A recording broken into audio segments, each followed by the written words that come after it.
Yeah. That's it. There's nobody else. I mean, unless we find out he's behind, trying to get the savage bloodline going on. I'm not gonna forget this. That's some savage shit to do on a PG show. Can't be doing this kind of stuff, Rock. You ass getting away with murder. I mean, that part, but you know what? The one thing I didn't like about it is they never follow up with the story. So I got a feeling they're gonna do something with it during the Mania season, pretty much maybe next month. Pretty much there, right? You might as well say this start the first or then Toronto. Yeah. So they already expect some twists and turns and all the good stuff. Some shenanigans. Shenanigans. Can't Yeah. see much. Oh, Okay, there I am. speaking of shenanigans, have you seen Dark Side of the Cage? Yes. In fact, as you heard my wife, we actually watched that shit at least 3 times by mistake though, because the way they got it on Sling as the man. We watched the rise, but we thought we were still watching the rise. They actually put Rise and Fall like back to back, Mm-hmm. and I was like, wait, we saw this part. What the fuck? Fuck it, let's watch it again. Watch it again. That shit was it, and we was home for Friday. We watched it Friday. Yeah, we watched it Friday, and man, some of the stuff we say on here, we really gotta watch out for because that shit was actually true with fucking Pride. Yes. And matter of fact, some things we already seen before from a different shows, but I feel like they dig a little bit deeper. Because I ain't know old boy was playing Hangman in the bathtub. I ain't fucking with the Kuzas. Like doing. I love my pinky. I love my pinky. That's all I'm gonna say about that. I love my pinky. See this? I Oh, love this my pinky. I love it. And oh, you got. I gotta show you. I'm gonna send that link when the YouTuber went to one of Yakuza boss who runs an underground MMA fight. they try. I mean, we definitely when we start the show, we definitely got to talk about that because a lot of people don't really, especially if you're an MMA fan before Ultimate Fighter, you gotta understand the struggles that UFC was going through. That no, not no, I'm sorry, that Pride took advantage of. There Mm-hmm. was no before, but see, if you don't understand, before there was UFC, before there was Pride, there was Park Race, Yes. and but what Pride did was take advantage of what USC couldn't do over here. They did over there. Plus, where the beauty thing, what they said was you wouldn't know the Yakuza was in charge because you never seen them. You never talked about them. You just came in, you fought, you made your money. Hell, if you got rich on the side by doing commercials like Bob Sapp did, you got your money that way. You just shut the fuck up and blah blah blah. This is what I mean by you people going to these different countries and don't do your fucking research and think that the shit you did over here is gonna work over there. You're missing pinkies and shit. And we gonna see your ass again. We're gonna see you like this, doing this, and your pinky's gone. It's like this. It's like that. That's how your pinky gonna look. Or worse, yeah. Because oh god, that what was it, Australian dude? Yeah. That Australian dude, he should have been dead on the spot. When they take it, when one thing, movies, video games, one thing they got right about the Yakuza, when talking don't work and they pull out a weapon, that's in the conversation. That's Oh, done. maybe you want to sign that paper. Like, whoa, we need a translator. Take a Right. translator. Sign it. Motherfucker signed it. Oh, he did that shit. I was like, man, shit here. I don't know what I'm signing, but I'm signing something. Nah, bro. Nah. Let's keep that. Mm-mm. Well, Willis, what's going on? Willis said, I was thinking you was talking about Pinky, the other Pinky. No, It's not that type of show. We know one day we will do a freaking Embrace the Thirst after dark, and then we will talk about that Pinky. But right now, no. Oh, I thought you was talking about Pinky from Friday, next Friday. Or unless we talking about that Pinky. This is Willis we talking about. Willis is a grown ass nasty man. See? But don't I know worry, what he's talking about. we're gonna do Embrace the Thirst Honor, and Pinky will be the first one. But anyway, let's start the show. And McGee's time to roll it. Ooh.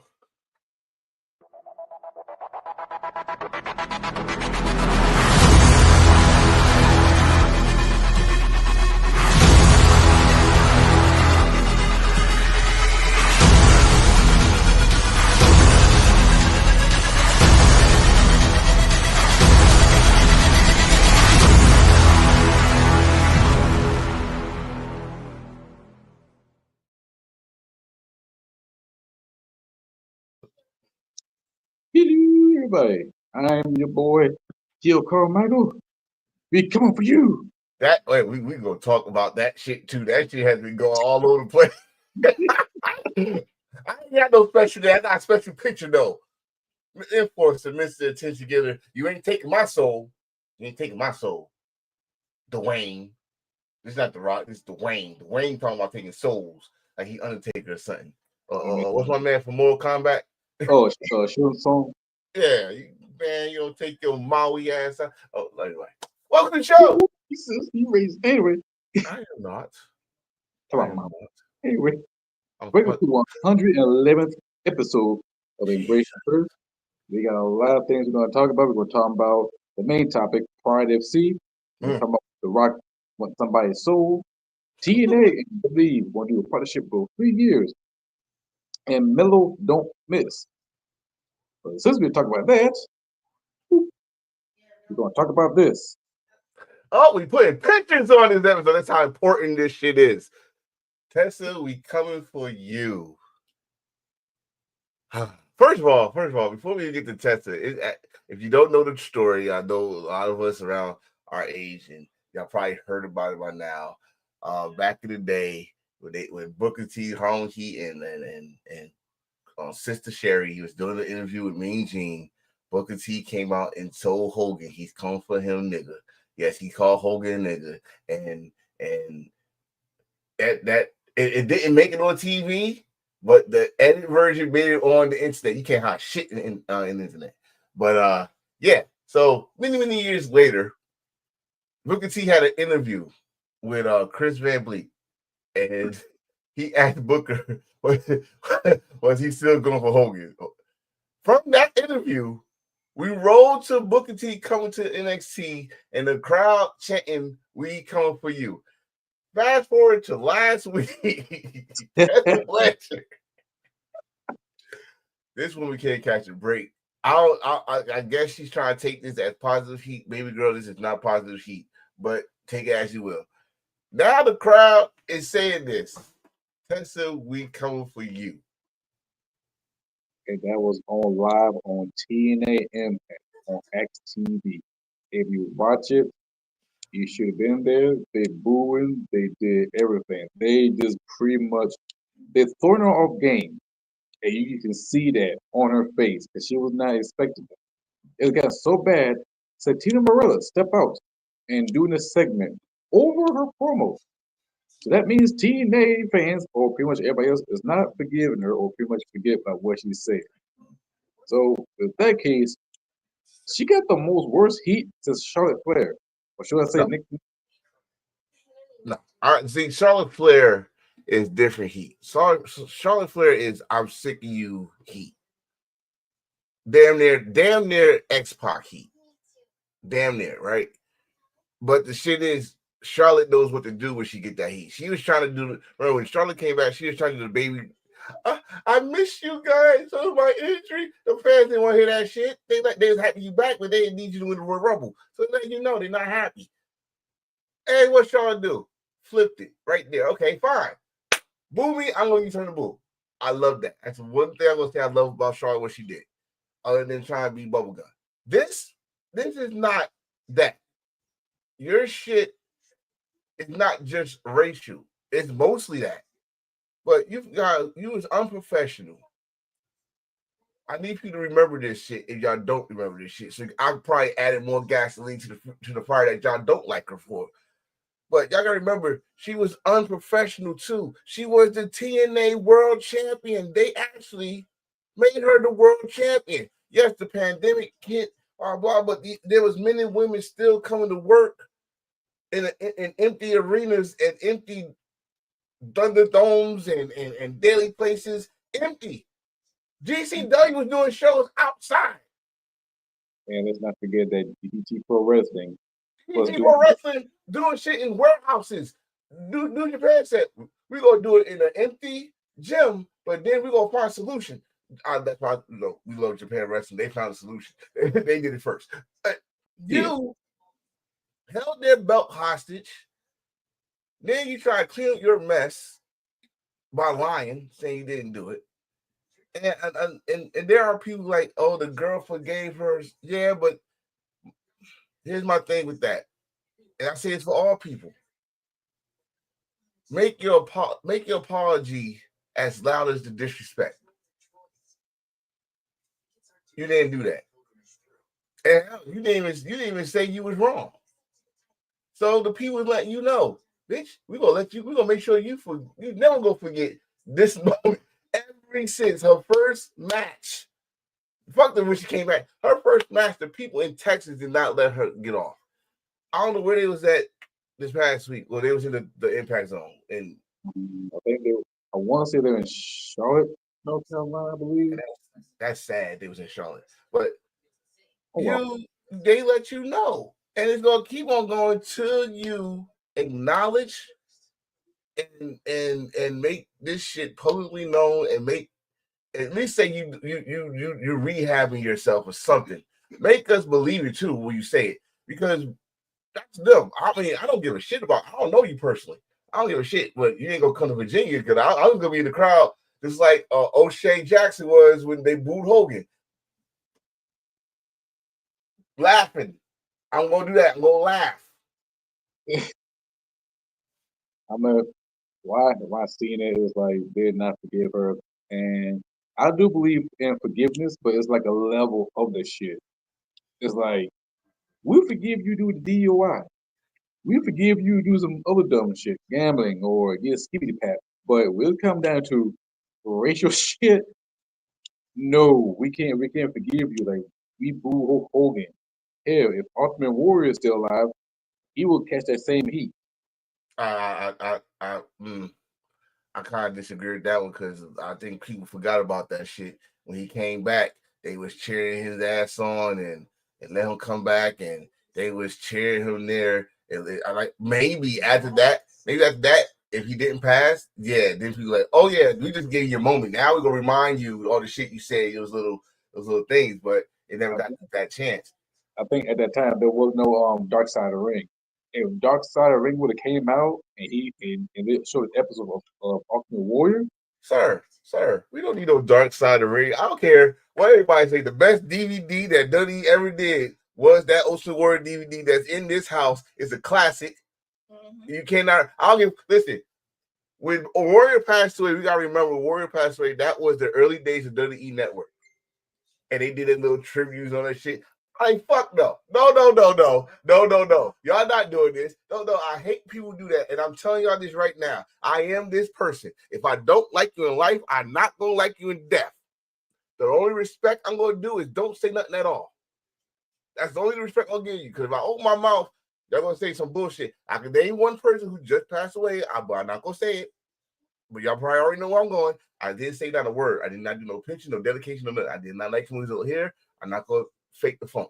Dirty E fake the funk. Y'all made the best DVD possible, Self-Destruction of the Ultimate Warrior, and then y'all motherfuckers gonna try to play the nice guy. I understand Triple H was the COO and he tried to get everybody on friendly terms and all that shit. Fuck that. I already remember what y'all did.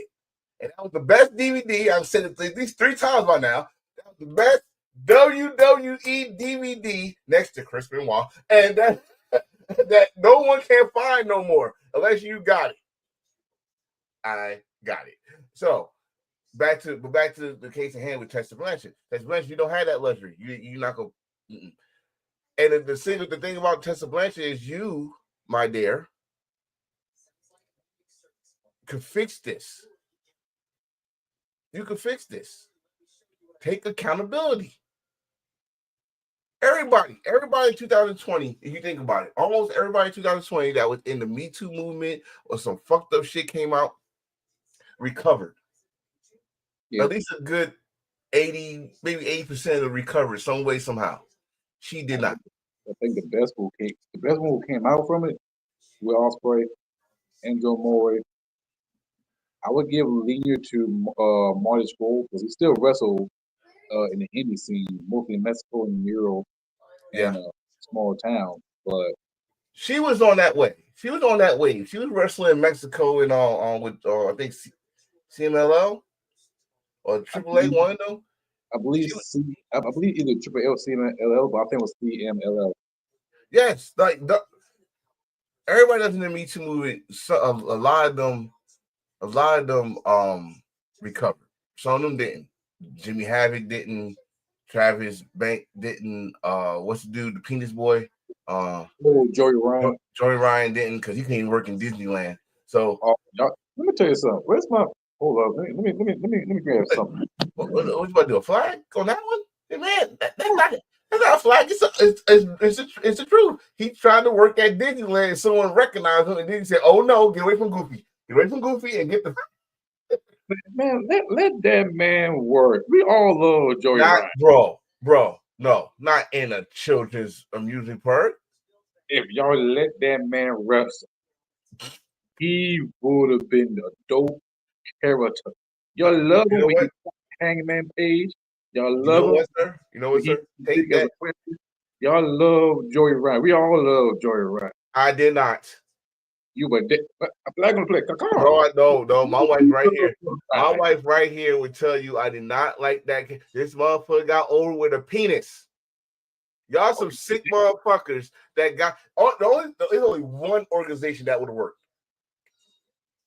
You love this organization. DDT, that would have worked. He would have been gold there. It did. He went championship over there. Yeah, he would have. But I'll be damned. I'm not taking nothing from his ring work. He actually was a good wrestler. Mm-hmm. He was. But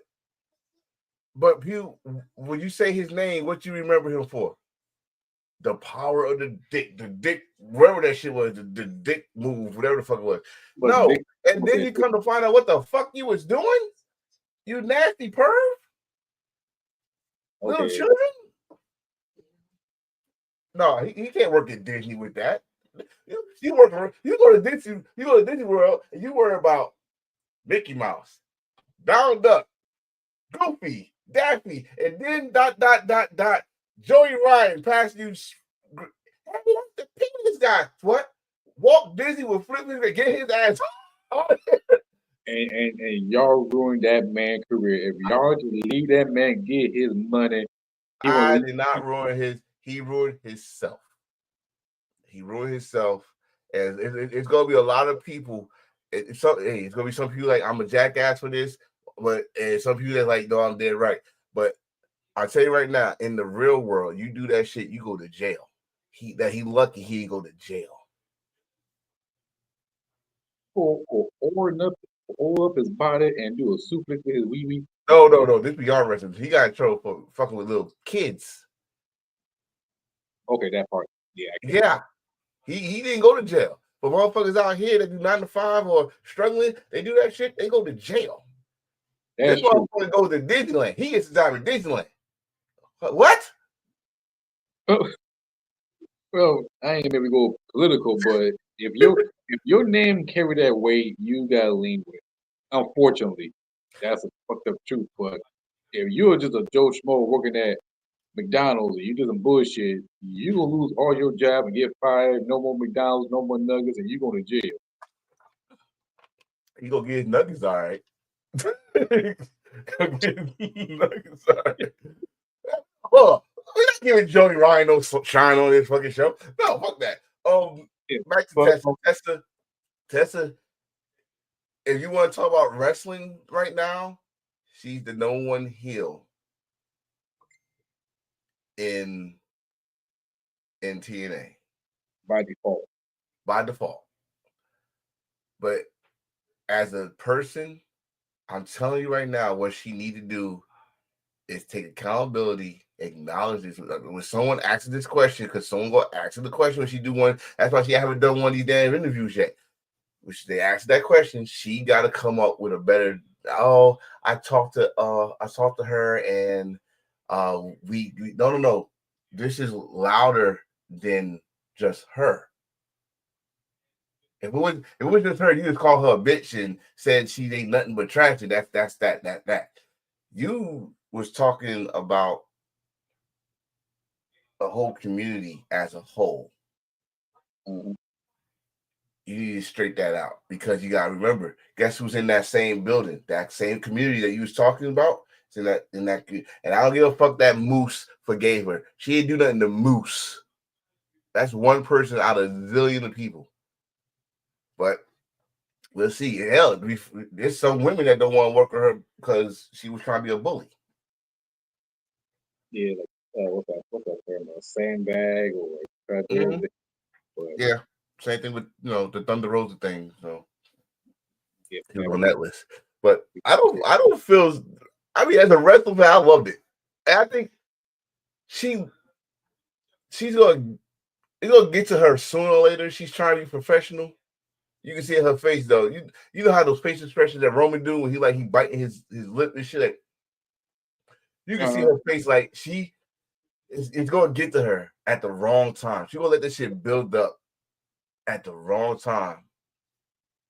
And I wouldn't be surprised if TNA. What's the big Slammiversary? What's the Slammiversary? I won't be surprised if Slammiversary she has a TNA Knockouts title shot. I don't think she will win any title soon. I ain't say she gonna win, but she'll have a title shot. And they go put it on a big time pay-per-view. That is ticket. That is a hot ticket if they do that. Because you know how many people want to see her get embarrassed? Because that'd be the wrong move to put the belt on her. Unless you put the belt on her and then you got something big time for Bound for Glory. I don't think we can wait till Bound for Glory. I think we're gonna see that match happening either Slammiversary or Unbreakable. No. I'm saying if she wins at Slammiversary, if they put her in that she's gonna win at Slammiversary, then it gotta be a big moment because when you the heel or you got a lot of heat to get the belt off that person, it gotta be a big moment. It's like we had to wait fucking 3-4 years to get the belt off of Roman. It had to be a big moment to do it. When Okada lost the title after 700 something days, it had to be a big moment. Or someone they actually think could do that big moment, like Kenny. So I don't know the women's division who is there that's for that big moment, but that's gonna be one hell of a decision if you give her that belt. It won't be somebody from Knockout. It's gonna be somebody from WWE. Oh God! And speaking of that,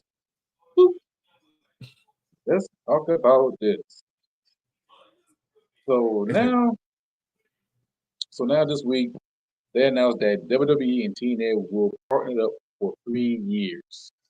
And what we've seen is we see Oba Femi coming to TNA, we see Moose coming to WWE or NXT, and they pretty much crisscross. And not only that, they have announced that Oba and Moose may face each other at Roadblock, and which is a terrible move, but I like what I'm seeing. It's a far much better partnership with AEW, and I do see great things from it. And I did have a conversation with my friends about this, and he said that after a 3 year partnership is up, WWE might likely will buy out TNA. And Everybody think. That's what everybody thinks. Yeah. Everybody, but see, I thought it was originally a 5-year deal. So they unless this partnership was already 2 years in the 5-year deal, they got 3 more years to go. It might be. Could be like it could have been like that. It could have been like one of those a secret deal that nobody knows. There's nobody partnership, and then like, okay, well, this was doing well. Let's go for 3 years.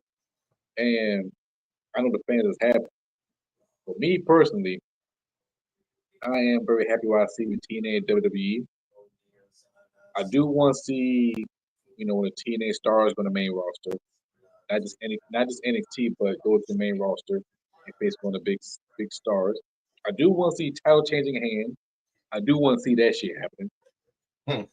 Also want to see merches. I want to see merch like crossover merch. I want to see like TNA T-shirts sold in WWE shop. I want to see TNA action figures. I want to see hell put TNA stars in WWE 2K as a DLC. That's something I want to see because You do. if the partnership is really that good or great for 3 years, we gotta see some business. Now, as matches goes, I want to see crossover matches in TNA and WWE, not only just NXT, but in main roster as well. And that's something I want to see. And plus, WrestleMania is right around the corner. So what would be a better way to showcase TNA stars in a bigger stage? And plus, we got anniversary. So it's like back to back. I for this, to me, they. I'm trying to sound like before I just gonna say it. WWE is treating TNA like they did Evolve, like they did, like they did Rev Pro, IWC. That's their developmental. That's their it's like, okay, we're seeing who we could get from you, and we're gonna bring them in the hole. Right? That's within the 3 days. Now I saw what Willis said. Willis said that he had to wait 5 years after to buy them out.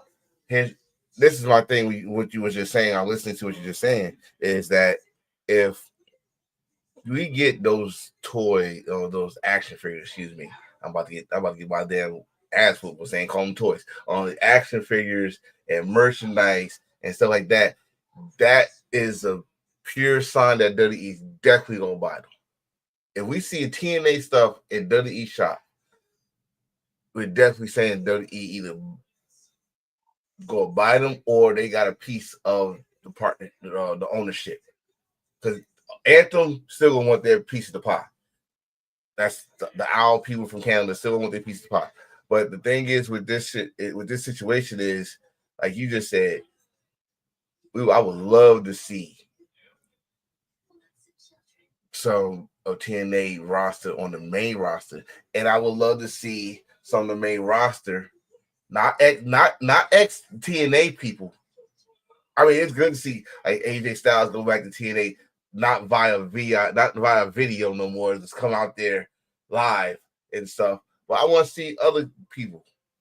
I mean, you got a whole bunch of people you're not using. Make their ass go to TNA and do something special, and then vice versa. This is the only thing with this partnership that I don't like. That's the only thing I don't like. Is y'all treating TNA like they second class citizens. Oh, they not good enough for your main roster. They're just good enough for NXT. NXT right now is probably the best they have been in a long time. Damn near probably a few months after they went 2.0, after we finally got used to it. Yeah. But the thing with Moose over Febby, I've been waiting for this shit for the longest. I think I probably said it on here.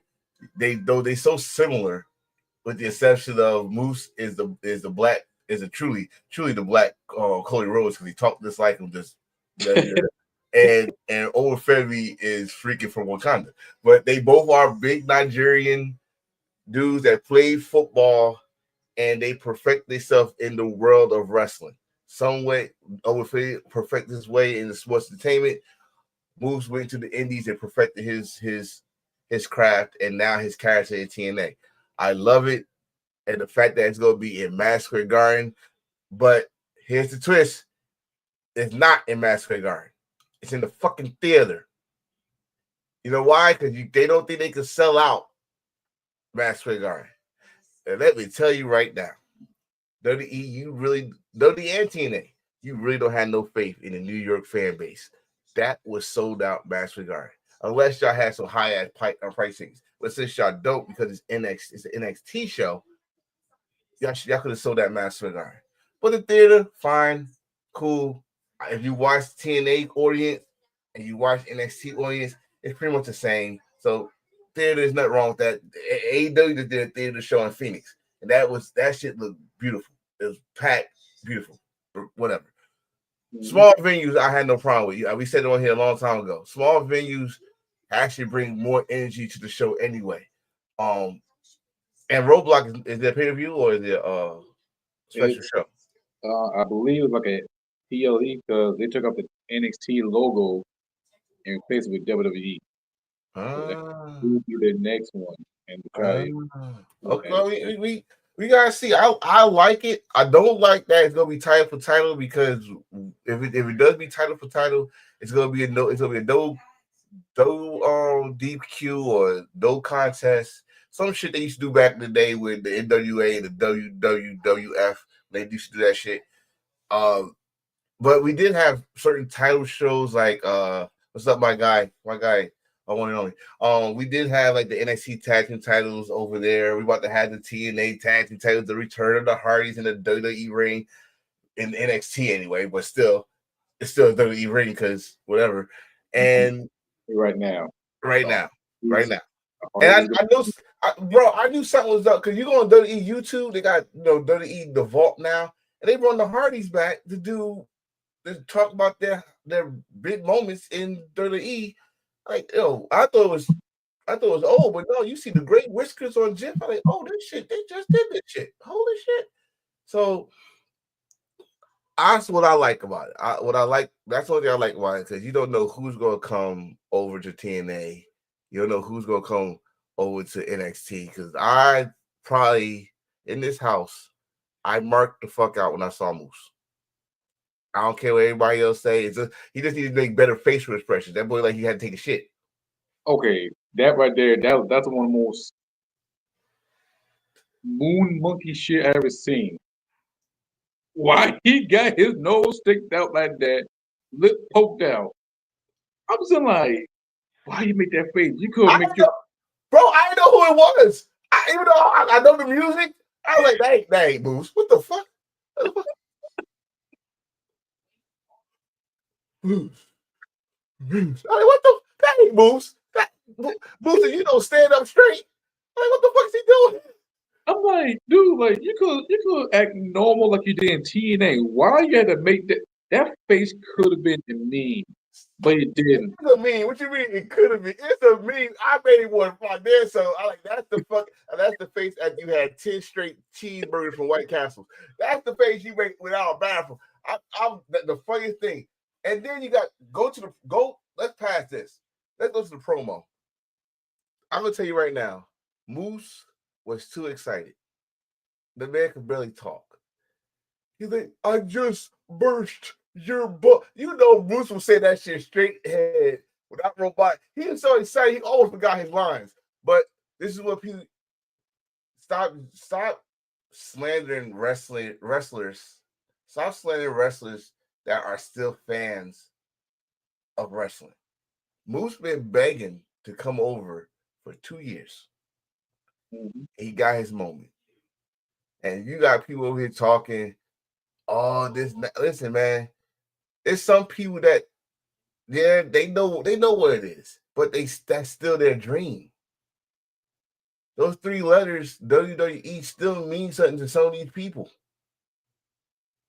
I can't shit on that. Now, when the shit hits the fan, then we can say, this is what we're talking about. But at this moment, he was happy, man. And this dude taking pictures with Shawn Michaels. I finally took a picture with one of the guys I watched wrestling with and all this stuff. They are still fans. It's you.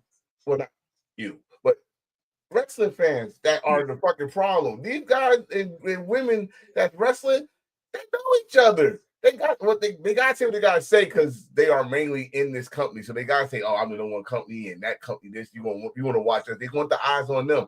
But at the end of the day, they are wrestling fans too. And that dude was so excited. I have not seen this man cheese like that for a picture. I saw the back row of his teeth. That man was so happy to take a picture with Shawn Michaels. Come on. At least he ain't smile like a Titan. But Moose and Ogo Family, that could be a dream match. And I would say this right now, TNA and WWE partnership was way better than AEW and TNA. Really? Bro. Oh, are you saying so far? I would say for right now, for what I'm seeing, I've seen crossover matches and it looked better. TNA WWE crossover looked better. We didn't need a title changing and we need some more talent. Much better than AEW with TNA because AEW pimp TNA. Fuck the ratings. Look I how will look at the ratings. Don't bring back the ratings because if you bring back the ratings, it won't make sense to because you got to remember it was a different time. It's when it started. It was the pandemic. You had no choice but to watch it from home, so those numbers are gonna be up anyway. And I do agree with you that the crossover is better than AEW because the only crossover we had besides Kenny was I think it was Private Party. Party against somebody. And then on the AEW side you saw Moose didn't wrestle he wrestled in the AEW ring, but it was not for an AEW show. Sammy Callahan came and helped them. And that's about it. You didn't really see much of TNA talent come over unless they was about to get signed, like Big Bill. Big Bill came over, he got signed. Ethan Page, he got signed, and stuff like that. But the crossover that you see more than one person or two people, you see in different varieties. I give WWE that. I give them that. But we got a title change. If I see a title change, especially their main title, I doubt Joe Henry just got that damn belt. If we let's say Over Febby do beat Moose for the X Division title, or vice versa, Moose is the NXT champion. Mm-hmm. That's gonna make some noise. That's gonna make some noise. It's gonna. I don't care what numbers you bring up. My opinion, it will put this partnership way above AEW partnership. I think what's crazy. I think Kazarian got that. He gonna cash it in. He gonna cash it in on Uber. He don't want to do that. I mean, wait. How about this? Ooh. You just reminded me of saying. We forgot Frank Kazarian was one of the first guys from TNA that was on NXT. So why he can't use that damn thing for the NXT title? Yeah. NXT title. Cashing in for the NXT championship. That'd be dope. He come in the middle of this match and I like it. I like it. It's just there's so much things you could do with this. And then you got Booker T, who's former TNA wrestler at one point in time in his life. Can you imagine Booker T going back there? Oh man, shaking that. I can see. Remember, this is where we first saw Booker T do this bullshit commentary was in TNA. All right, so don't say nothing. But the kick. There goes the kick. Oh, we just talking doing this partnership, but 3 years, so that'd be 2028. Yeah. 2028. I say I want to see some TNA matches. Ultimate X. Definitely Ultimate X You gonna and see the WWE ring. you gonna see it either in Stand Delivered or you gonna see it at WrestleMania.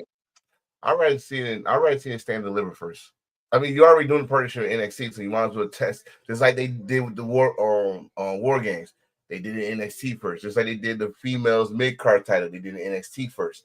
So I would like them to do that in NXT, and if WWE does buy the rights to TNA, first of all, WWE, if you do buy the rights to WWE on the TNA, don't kill them off. Make them another show. In fact, don't even bring them into the fold. Like it's still TNA. This is something I thought they were gonna do with WCW, by the way. It's still be TNA over here, but you know what I mean? Like Yeah, you're over here. Like TNA is a separate show. Like they got what's the show they got on Tubi? Evolve. Evolve on Tubi. Right. Not that goddamn Tubi. Hey, Evolve about to be the most blackest show they got. So God damn it. I'm gonna get flagged for that one. But you see what I'm saying though? Like keep it separate because now look, Evolve, Gabe Skopowski, who is the original creator of Evolve, he's in charge of that show. He got full control of that show. And he's gonna borrow some people that's not being used in NXT right now. They're gonna be over there doing their thing. I won't be surprised if I see the Evolve title and all that shit, and just add more belts to WWE. Have his own separate show. I don't see the problem with that. I don't see it. Well, I'm glad you brought that up. I wish I had a picture.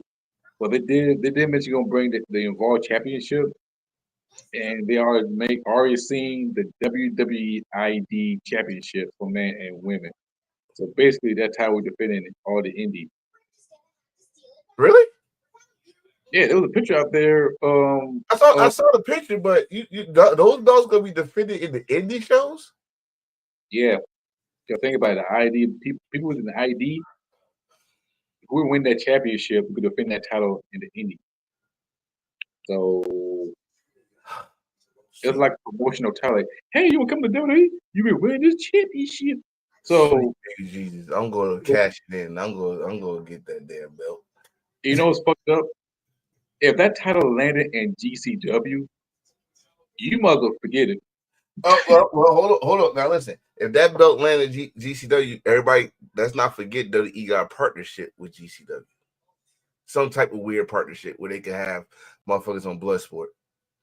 Well, they did let Shayna, so yeah. They let Shayna, they let the Creed brothers, they let they was talking about letting Lola Vice into it.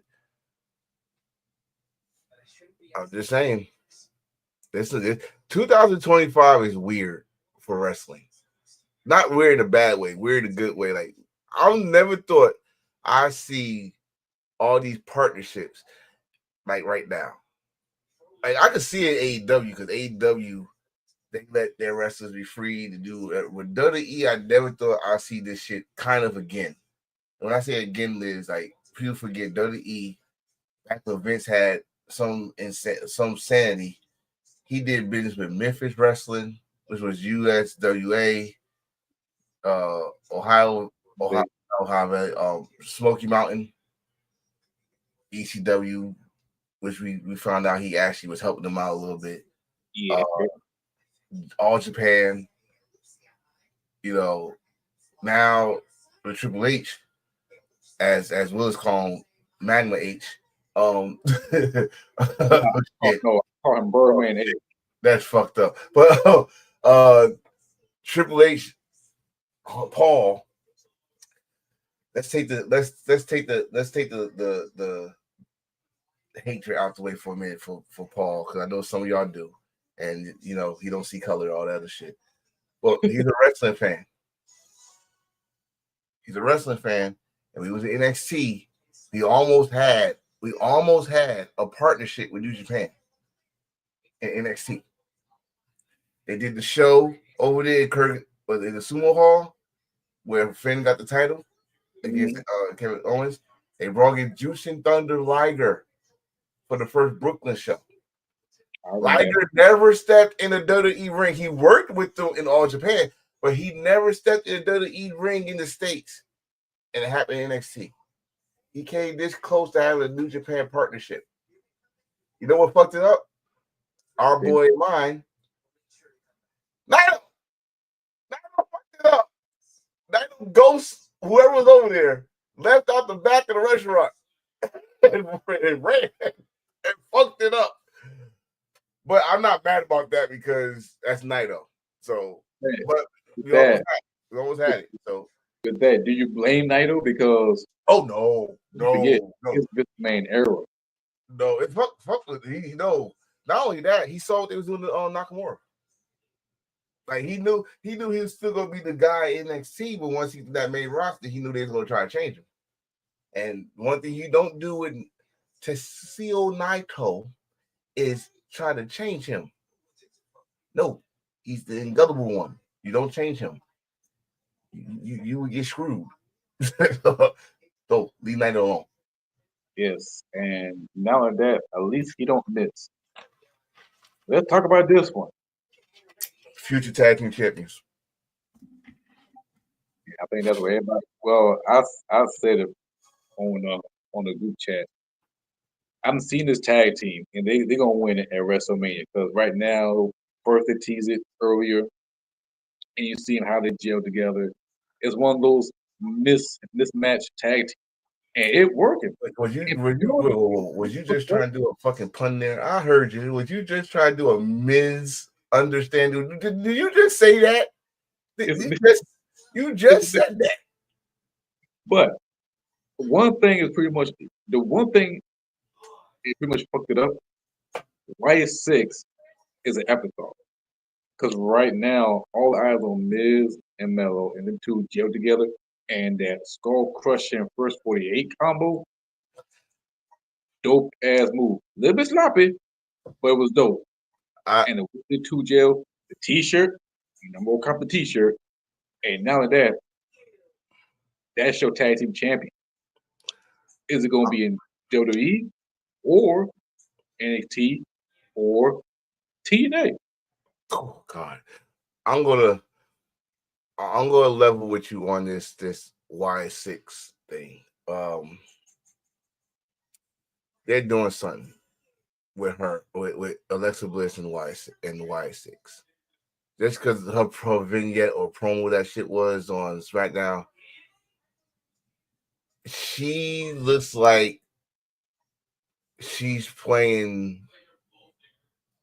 the 5 Feet of Fury with the Alexis playground thing, because you heard what she was saying, right? And then every time she's on the screen, they are teasing with the little hat, fucking with it. So again, I wouldn't mind that. I wouldn't mind that now. They need something.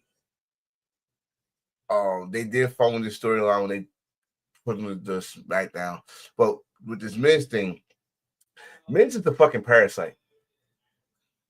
Miz is the fucking parasite. I swear to God, how many people, and y'all know this dude been in the WWE for damn near 2 decades, and it's not going to change. He was tag team champions with John Morrison. Sooner or later, he's going to turn on John. He turned on John Morrison. He was doing the tag team with R-Truth. Champion. Now, the second time around, the first time around wasn't, but he turned on R-Truth. He turned on the B team. He turned on Mizdow. The only one he didn't turn on, which was very shocking, was Shane McMahon. Shane McMahon did it before he could. Now, and Big Show. Second time around, he turned on R-Truth again. He turned on Logan Paul, who was his tag team partner for one day. For one day. And now he wants to tag up with Melo. Now, do Melo need this? No. But if it's going to make it interesting, and because then he got a habit of doing this. Hear me out here. Of mixed matching people that's total opposite of each other to tag team champions. a la Goldust, Booker T. How many gold lead to gold? That's what I'm saying. That's what I said. They got a habit or a history of doing that. Hurricane and Kane, or Hurricane and the superhero in training, Rosie. You see what I'm saying? Like Miz and R-Truth. Goddamn. And Charlotte Halls. Come on with it. Come on with it. So they got a history of doing this shit because one, you got some good tag teams. If you get on the fucking ball up the road with it, you got one of the best in the history of pro wrestling, and I said one of the best. Most City Machine Guns, that's there. You got the Street Profits, who I loving these damn Murray vignettes y'all giving them, and they this is I said this on a little video I made. This is the Street Profits we supposed to have got last year. This is the Street Profits we supposed to have got last year. Then you got War Machine, aka WWE War Raiders. You got damn, I'm fucking up right now. Oh no, I like Pretty Deadly. Pretty Deadly is a funny tag team. DIY who got no pop. Oh my god, what is going on? DIY they the champions. They supposed to get some type of heat. It was quiet. I could hear a fucking nail drop in that arena. Thank God the Street Profits came out and beat their ass. Then you got Los Garza, thank you, mate. Los Garza, you got I think SmackDown got the better tag teams than Raw anyway. But WWE got this history of just making mixed-match tag teams to win the tag team titles. Stone Cold and Undertaker, Kane and Mankind. And I mean, I'm going back, I could go back and then go forward. You got some good tag teams, but you still don't have no respect for the tag team division because you're not letting these boys cook. WWE always have a fucking average of 2 to 3 tag teams. They want them to cook fucking 15 times in 3 months. And instead of like developing motherfuckers to be a tag team, get those tag teams going. So if this is what we're seeing with, was it Mellow Don't Miz? Oh. I see them win the tag team because the history beckons that they go win the tag team titles. But can they make it interesting? Can they make it entertaining? Oh yeah. Because one, Miz needs something to do. I'm sorry, Miz has jumped the shark. Okay, I'm tired of the D-rated actor that only makes Marine Infinity movies straight to DVD. And he got the big-breasted wife. Shout out to Maurice though. She did survive her scare, a cancer scare, but you know, and stuff. And then you got Mello, who last year we said, what the fuck are y'all doing with him? He was the number 1 draft pick, and this dude hasn't win no matches. Then y'all finally put him on the street, and then y'all put him with Miz. I mean, I guess it's something for him to do, but still. I mean, time will tell. Time will tell. This gonna be the WWE version of MJF and Adam Cole. Oh no. They're gonna make them work together. They're gonna make them interesting. They're gonna win a tag team championship. I wouldn't say that. I wouldn't say Miz. I would say, first of all, I would never again. We gotta stop this damn Miz and MJF comparison. But I'm not gonna say MJF and Adam Cole because MJF and Adam Cole didn't like each other from the jump. Mello just didn't want to tag up with Miz. He never said he didn't like him. He just didn't want to tag up with him. Yes. And so it could. I mean, again, history beckons how WWE do their tag team division. This is what's gonna happen. They go win those tag team titles. I got more mixed people that won tag team titles that was not even tag team that you had to mash their fucking music together and shit to make them seem like they're tag team. It was some of the terrible, most horrendous mashups ever.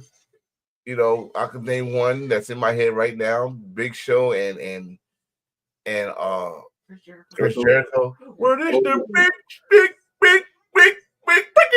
No, none of that. Well, that shit worked though. I ain't gonna lie, that shit worked. But I would not put on my Spotify. But it shit worked. no. But see that, but like this WWE history beckons that would work. See, like I don't want to keep on comparing, but it's the only thing people compare it to. Like with AEW, you probably heard one mixed tag team won the tag team titles in AEW, which was MJF, Adam Cole, ROH tag team champions. Other than that, everybody's actual tag team champions.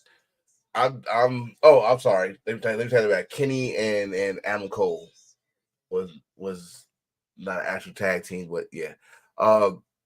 But this is that's WWE thing, so I can see it happening. And you said Mania, if they find a way to make it to Mania to make that shit work, you know what the funny thing about it, the fans might turn them face. Yeah, they're gonna turn. These WWE fans, and when I say WWE fans, the people I say that is the people that only watch WWE, nothing else. They will make them face. Okay, yeah. I can see a shirt that said put the fries in the bag, you're done. I can see a shirt with that and Miz with the bag, like this some shit. But they gonna make some money. That's what I see. Like, dude, Melo don't miss that T-shirt is gonna fly off the rack.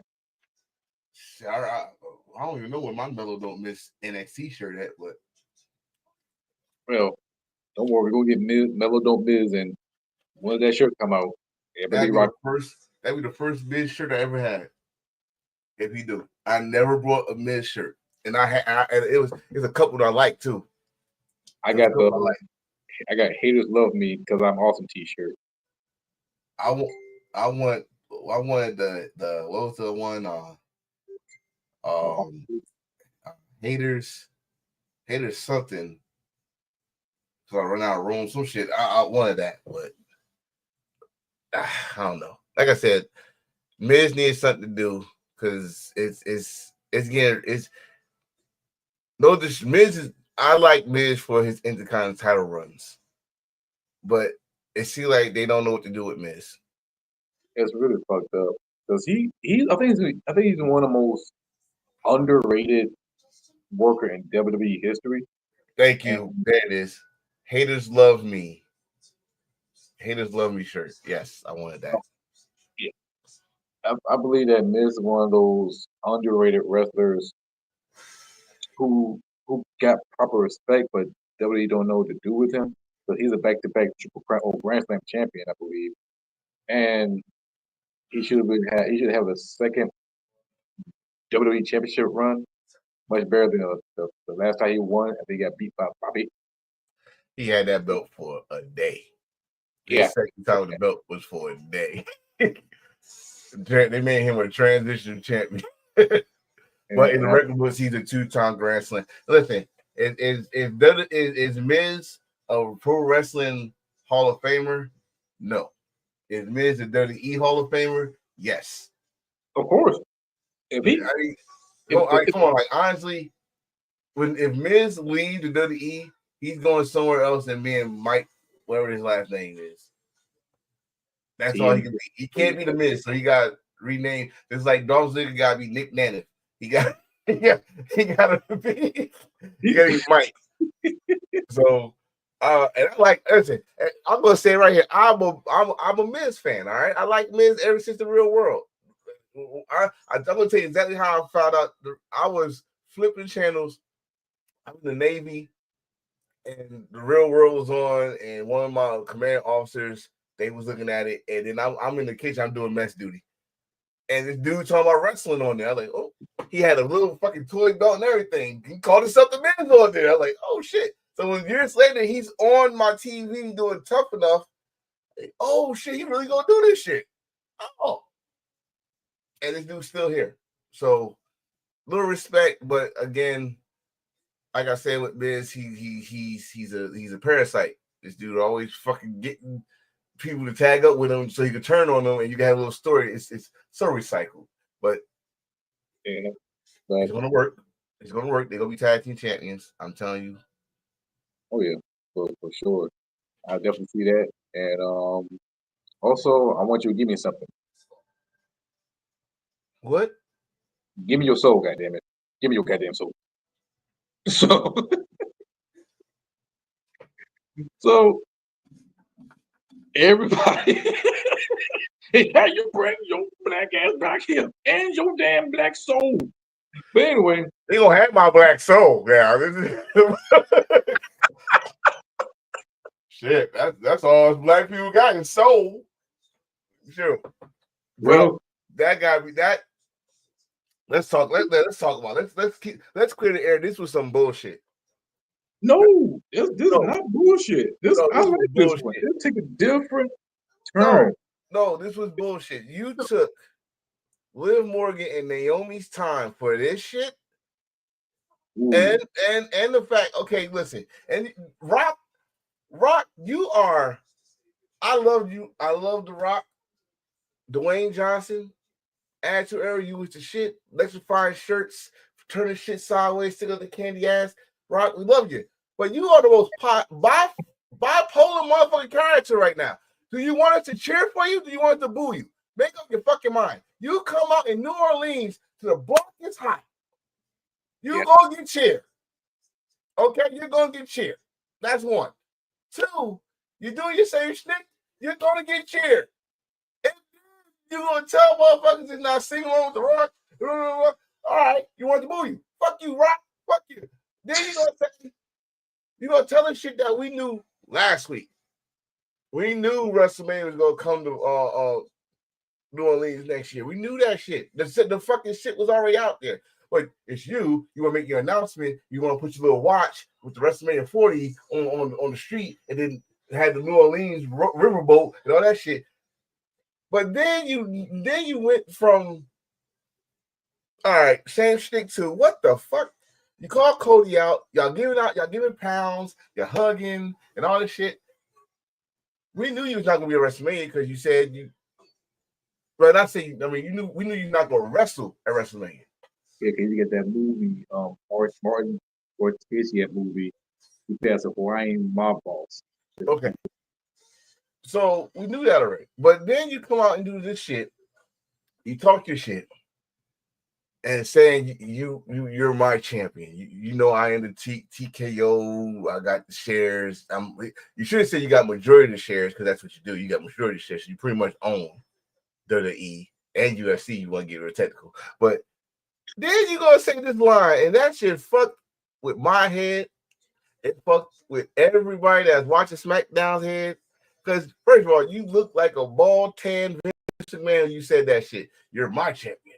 And then my champion. If y'all don't know, go back to the night after WrestleMania 14 where Stone Cold got the big gold belt, and he said, "You're my champion. You're my corporate champion," and all that shit. So now Rock saying this shit, and Cody looking all oopie doop. No, I'm the people's champion. No. First, he's the people's champion, but you should know this. I'm their champion. This man said, "So what? You want?" He's like, no. I don't want that. Even though he do want it, but he don't want it. He wants your soul. Rock, you're not that guy. There's only one guy in WWE history that talks about souls. That's Mark Calloway. Yeah, you had Mark Calloway come out and they do some little shit with that. I was like, okay, this makes some sense. But I'm just being goofy right now. But this shit kind of fucked my head up, bro. I'm sorry. I was like, what did he say? when he said that, it gives me reboot. It gave me reboot the corporation champion. It gave me a Samoan corporation. I don't know if do that shit. I would love that corporation.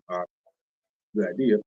But with that being said, we all know that Cody Rhodes is not going to do it. They are doing a reboot of WrestleMania 17, considered one of the greatest WrestleMania of all time. If it wasn't for Tommy Dreamer, that shit would be nothing. But anyway, like I said, Cody Rhodes is not going to sell his soul. There's going to be two top names that everybody been saying on social media, group chat, everybody else. CM Punk or John Cena. And all we gotta do is watch the elimination chamber. Whoever comes out on top, that's gonna be the one who's gonna sell their soul. And plus, who's gonna do it first? Cena, he was willing to do everything. Him teaming with The Rock, Cena turning heel, him selling the soul, becoming the WWE champion. I can see. If CM Punk wins, of course he can use Paul Heyman favor to pull some strings, have The Rock by his side, he be the corporate champion. And let's not forget, CM Punk did say, "I'm not here making friends. I'm here making money." Ain't that the most corporate shit you ever heard in your life? But we Boo CM Punk fans forget about that shit. I don't. Oh no, no, no, no, no. And listen, I don't blame CM Punk for saying that, because damn it, Scott Hall said that years ago. He said, "I got plenty of friends. I'm here to make money." So um, let's put the theories out here. Okay, let's say John Cena do this. Let's say John Cena is the one. John Cena followed the blueprint that Rock laid down for him. That Rock took from Hogan. That Hogan, dare I say, took from Dusty, of making himself a name outside of wrestling. Same blueprint. The same blueprint John Cena cursed out Rock for, he did it. Turned part-time, start doing movies, coming back here and there, blah, blah. Why I would love to see John Cena on the road to WrestleMania do two things that we've been begging him to do for many years. Do a little heel run, just a little heel run, and possibly win this 17th title. Possibly. I can see Cena doing it. Because his press conference after the Royal Rumble, he's desperate. He wants that WrestleMania moment, right? When the last time we heard this, you just said it, WrestleMania 17, when Stone Cold said, "I don't just want it, I need it. I would do anything to get to be WWE champion." I see John Cena doing that. Now flip it. We just said CM Punk. We got the favor, which Paul Heyman is very close to that family. He could do it. He had no choice because you owe CM Punk favor. You think CM Punk is gonna let you forget about this shit? So if let's say CM Punk wins, he called out that favor on Monday, had Rock there and Paul. Here you go. This is the easy way I can get you the title. You have him on your side. Bam. Right. What I am gonna say this. Wait, what I am gonna say this. For the rest of the people that's in this chamber, show out. Show out. You're not the focal point of winning this, because one, Seth, you gotta watch your back out for Roman. You think he gonna forget about that damn double foot stomp you gave him at Royal Rumble? No, he ain't gonna forget that. Logan Paul, you gotta keep your eye out for possibly CM Punk, because if it goes to John Cena, the rumor is that CM Punk gonna face Logan Paul at WrestleMania, because they started their little bullshit. Who else is in that damn chamber? Damian Priest and Drew McIntyre is pretty much doing the storyline to WrestleMania. So yeah, y'all just better show out. Give us some moments that we go call and all this shit. But yeah, the focal point or the favorites to win is CM Punk and John Cena. The question is, who do you want to win? If Cena wins and he faces Cody Rhodes, I think that'd be an easy pathway for CM Punk to catch in that favor and ask The Rock to help him out. He becomes the corporate champion. Now, if he catches in, he turns to a triple threat match. Great. But let's do something that we have not seen before since ECW. John Cena wins. Confetti comes down. You see The Rock comes out. No, then you see Paul Heyman come out first. Then The Rock comes out. Then CM Punk comes out and hit John Cena with a GTS. Rock make the match. Then CM Punk wins the title at the very main event of Mania. Main event of Mania afterwards. So CM Punk did something that he always wanted to do. Win the championship at the main event of Mania. Cena, of course, if he wins or he can't win, that's where The Rock comes in. Slide a chair to Cena. Kablambu. Hit Cody Rhodes with a chair. Cena wins. Shake hands with The Rock. Everybody boo Johnson.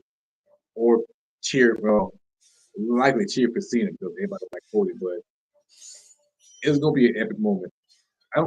Cena will get cheered if he hang out with The Rock and so, but CM Punk become the corporate champion, he might get a split reaction. 60-40 or less than that. But either way, something is going down in Mania.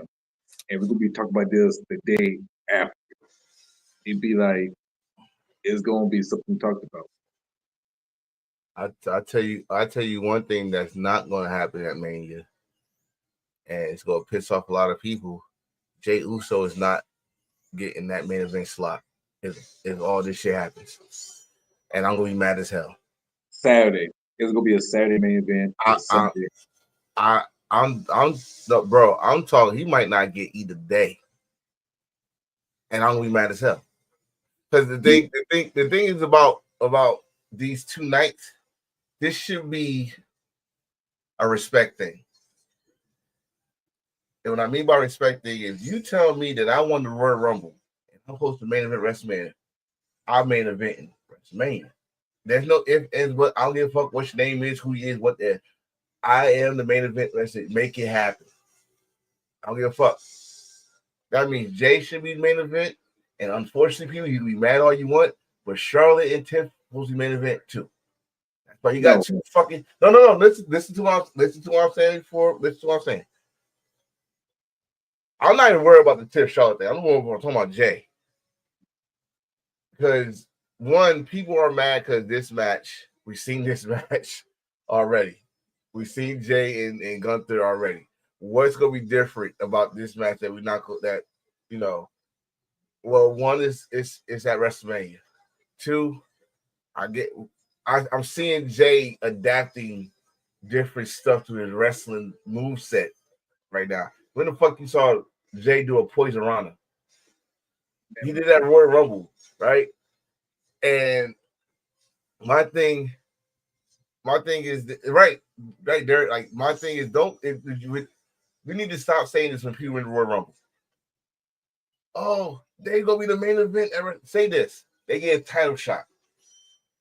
Man, don't say they're the main event no more. Don't say the main event no more.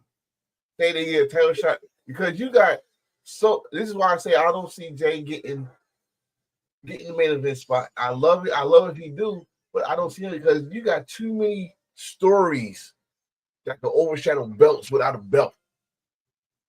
Steph and Roman by itself could headline without a belt because it's so personal. We're talking about if he didn't hit Roman with that chair, we possibly won't see the tribal chief. That's what they think about when CM Punk and Seth was going at it. Everybody, you saw the video. Somebody always put it up when he told Seth, "You want to play victim of a problem that you started years ago. You turned your back on Roman. You turned your back on right." So, and which what happened last year? Roman dropped the ball because he wanted to get his revenge on Seth by hitting with that chair. He lost the belt. This year, the Royal Rumble. Him and Seth had his back turned. He just felt someone looking at him. And both of them with dry ass fucking hair, looking at each other, talking shit. Whatever the fuck they were saying. I don't remember what they saying. And then the icing, the chef's kiss, the double foot stomp to the face. That's WrestleMania match right there. So if Roman comes out and costs Seth this match at Elimination Chamber, and he don't have to come out, all you gotta do is play his music. Play his music. Or don't even play your music. Play the Shield's music. Just like Seth did to you. Play the Shield's music and have the video of Seth hit you in the back and then had the double stomp. Seth look at that shit and someone fucking do their finish move on, he's eliminated. He's pissed off. Money ain't wrong. He's cursing out everybody. You got that. You got this situation like we said right here. The WWE title is going to be the main event of one of these nights. But who's going to be? John Cena? CM Punk? We don't know. My next question to you on this is, will this road to WrestleMania for the WWE title do better than last year? Since Rock wants your soul. Yes. Wow. Because the Elimination Chamber was better. Because we pay more attention to the chamber. It's connecting to the road to WrestleMania. Only two names we think about is Cena and CM Punk. We could care less about Cody. Last year, we just want the damn title off of fucking Roman Reigns. That's it. That's all we want. It is suffocating the roster. And but this year it felt different because The Rock playing this role now. He doing solo, no pun. Last year, he's part of the bloodline. Acknowledge Roman Reigns, doing the bloodline rules, doing this and that, therefore. But now he is acting like their final boss. He wants your soul. And if we're looking at the reboot of the corporation, now you got me interested. And all I want to see is who's gonna pull the trigger, and are we gonna talk about this on Raw after? We already knew that Jay was gonna win the World Heavyweight Championship. That's a must. Let me say this right now. WWE, if you don't have Jay win this title, the backlash that y'all gonna get is gonna ruin WrestleMania. So the World Heavyweight title might be night one. Yeah. And I hope it don't, but at least give the Royal Rumble winners that respect for night two. But if it don't, if it's night one and Jay don't win that belt, WrestleMania is ruined from that point on. You got the top babyface. This dude is your top babyface. No ifs, ands, or buts. Jay is your top babyface. He gets the loudest pops than any champion y'all got. Any champion. He got, hell, dare I say, he gets the loud. His pops are louder than probably anybody in AEW, baby. Definitely in TNA. Definitely in Japan wrestling. Because they're respectful. They're not gonna pop that loud. But Yeah. but you know what I'm saying? He's right now the top babyface in the industry. Period. You have him lose. You know what I see? You know what I see y'all doing if y'all have him lose? Y'all giving him big dog Roman Reigns story. Y'all remember Big Dog Roman Reigns when he couldn't win the WrestleMania match? He couldn't beat Brock Lesnar at WrestleMania 34. He couldn't. He got his ass whipped. His head was all swollen up. He just can't do it. And y'all have him win SummerSlam. No, this is it. I'm sorry. This is the top of the key. This man came down with Travis Scott smoking herb, and it was acceptable. It was. I did not hear not one person say anything bad about that. And yes, I am here at Stoner Avenue, but still, I have not heard one person say anything bad about that. It was all jokey joke, good times. This is the time you want him to win. If he don't win, no, shout out to Gunther, but if he don't win, you waste the time. You waste the time of the rest of the fans that's going to be there, that can afford that shit. You waste the time of people that's going to watch for that moment. You're going to waste the time of Jay, because he's doing all this damn work to get all these damn colorful ass t-shirts, and this Yeet Mania going, and you waste the time with that world heavyweight title. Why the fuck do y'all even got that belt if you're not gonna take advantage and make that shit equal billing, or at least a fraction of an equal billing to the WWE title? This is the shot right here. It couldn't be equal to it last year because Seth wanted to put his ass in the main event, but this time it should have equal billing to the point that you want a moment on that belt. Let's see. That belt is 2 years old now, right? Yeah. These are the moments that happened with that belt. Seth won it. Drew won, but he was champion for 5 minutes. It got cashed in on. That's it. And Damian Priest won the World Championship. Now I wouldn't say he was the worst champion because he started building up and they took the belt off him. But still, that's it. Because I know somebody's like, well, Gunther won it. Yeah, but y'all don't remember when Gunther won it because he got overshadowed by Finn Balor turning on Damian Priest. No, man.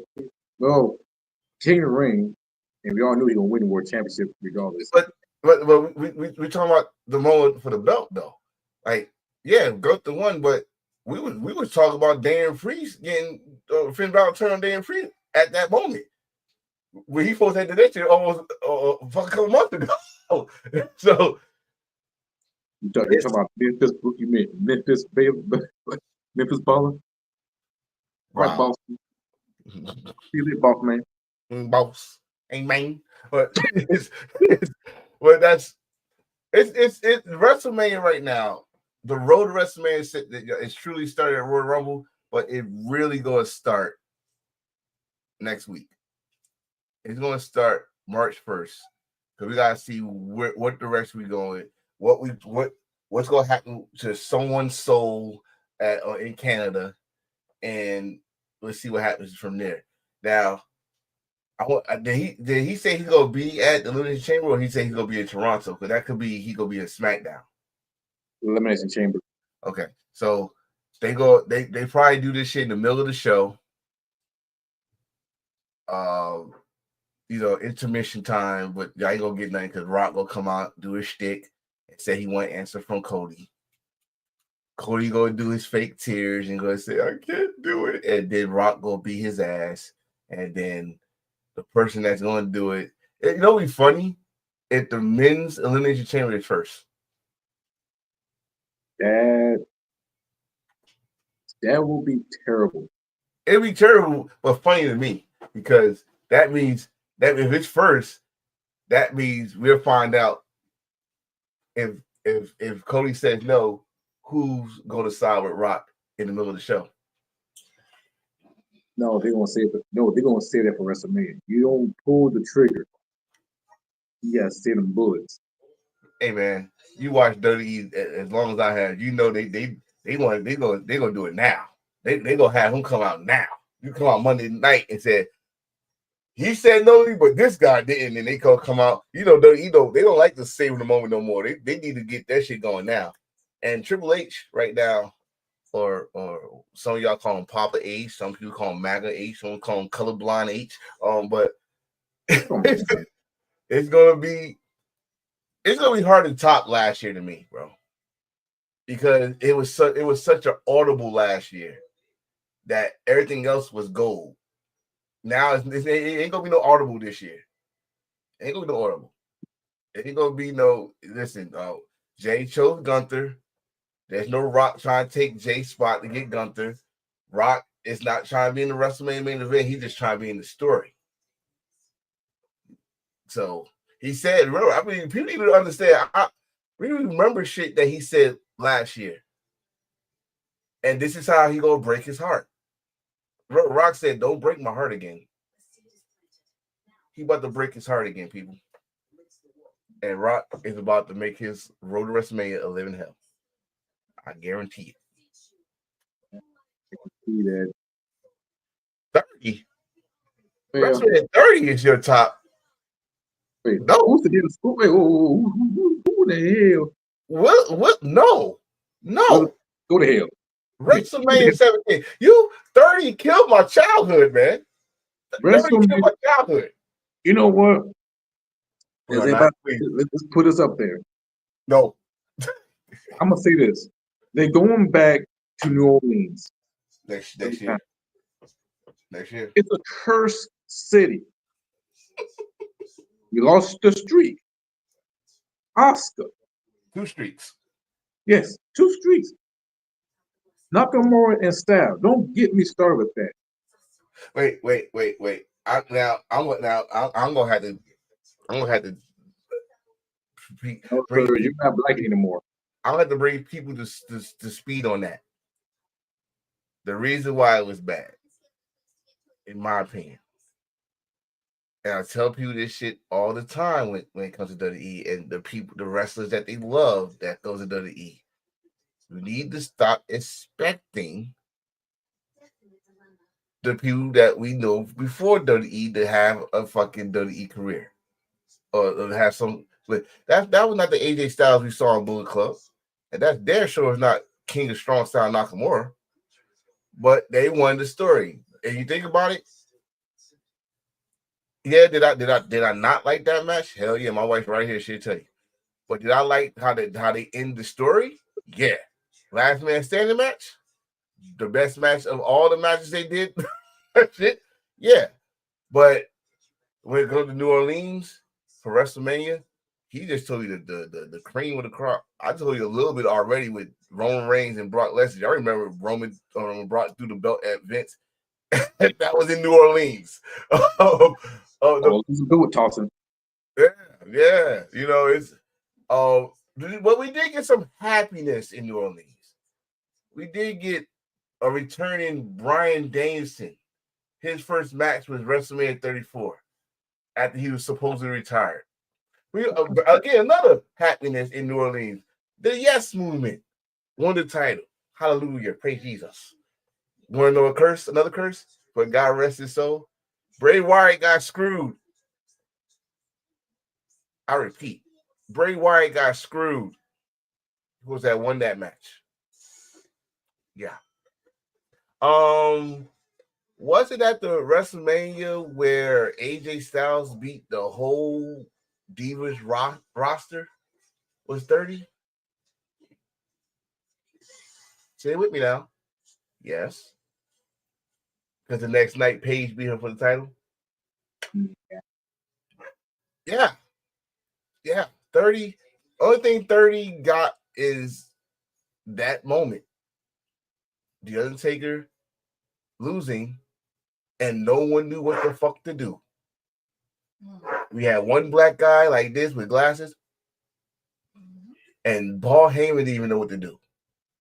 They didn't play his music for fucking 2 minutes. No, they didn't. No one knew the finish except for the referee and Vince McMahon. I'm sorry, not the referee. Undertaker and Vince McMahon. Brock didn't even know it. They did this show off the fly and pissed off a lot of people, including me. Yet you want to take Mania back to New Orleans, not Minnesota. Well, they got SummerSlam, but no. See, that's another thing. That consolation prize is shit with the Minnesota. No disrespect to Vegas, it's shit with the Minnesota. Oh yeah, we do got Minnesota SummerSlam, but this year. Yeah, is it this year? No. Jersey is this year. Minnesota is next year. Shit. 2 nights next year. Jersey is this year. Oh yeah, y'all. But anyway, it should have been London. It should have been South Carolina. It should have been South Carolina. You bitch ass WWE, it should be South Carolina. And the last one, it should be South Carolina with the bitch ass. So yes. It's cold. So, yeah. Okay, you got New Jersey, goddammit. We ain't get shit. Fuck that. Fuck that. We were in Philly. I know those motherfuckers cold. They had blankets. It's cold. They not doing that shit. They want to be indoors. Tough titty. We want WrestleMania for South Carolina. No, correction. You want WrestleMania in South Carolina. I'm speaking for all the Carolina Americans out there. Hell no. Everybody was going to South Carolina that got common sense is going to say they don't want no goddamn WrestleMania. Do they want a pay-per-view? Let me Yes. tell you something. Yes. You talking to the reigning undefeated Carolina champion. We want WrestleMania. And yes, we want the after party. But we what? We They were there. You what? You. we want a goddamn it. We deserve that shit. You want WrestleMania there? Listen, South Carolina, my grandma's home will love pay-per-view there, period. A pay-per-view. And guess what? We don't have to just be WWE. You can give the great state of South Carolina a pay-per-view. And there you go. They don't want the WrestleMania. You know why they don't want the WrestleMania? Because South Carolina don't like people. Okay? Okay, we got real now watch this. Watch this, folks. Watch this. South Carolina. After party, we're going to hold on. South Carolina got some of the best hospitality, right? They wave at you, and I went to what my girl Sumner. No review for nothing. And I was walking. Wait. Hello, I like that shit. Hey, how you doing? They nice, but a group of you crazy ass wrestling fans down there, hell no. Y'all and especially y'all mess up the property. They ain't having that shit no more. If they do WrestleMania, you gotta remember when you do WrestleMania, you bring in all the indie companies down there. You bring what's that WrestleMania shit they had at Philly, with all the WrestleMania shop and the meet and greets and all that shit. South Carolina, even South Carolina definitely don't like a lot of people. They can deal with five people. Hey, how you doing? 500? No. And how do I know this? Myrtle Beach.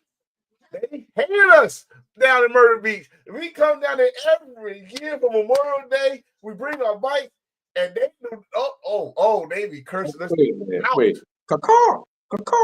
Oh no, I don't know Gamecock. No Gamecock around here. The reason why you're Rough Riders, of course. You try to compare Rough Riders. It's not just Rough Riders. It's the True Crew. It's Hot Boy Rock. It's all those riders, all those clubs. We come down there because it says Black Bike Week. Do they do this? Never mind. This is a whole other show. They don't do this for the White Bike Week. They do this for the Black Bike Week. They don't like us. And so imagine. OPC is cheeks and bikes. And what the problem is? We could have if y'all could have cheeks and bikes, we could have money, Mania, and Stand Deliver. And y'all can have Stand Deliver, definitely. You know what they should do? How about this? You know what they should do?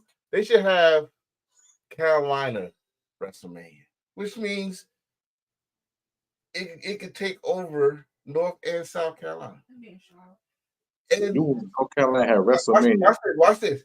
You have WrestleMania either wherever the Panthers play, and you have Stand Deliver where either Gamecocks or Clemson play basketball. You talking about having Stand Deliver in Colonial Life Arena and WrestleMania in Bank of America Stadium? Yes. Listen, first of all, that's the one thing I love about North and South Carolina. They will come together for some money. They'll come together real quick. Let's know. We do 50%. You take 1 penny past that 50%, we ain't doing business no more. You just want to split the whole shit up on you. Son of a bitch. But anyway. Speaking of some bitches, are we about to talk about this pride? We got pride. If we're going to talk about pride. Since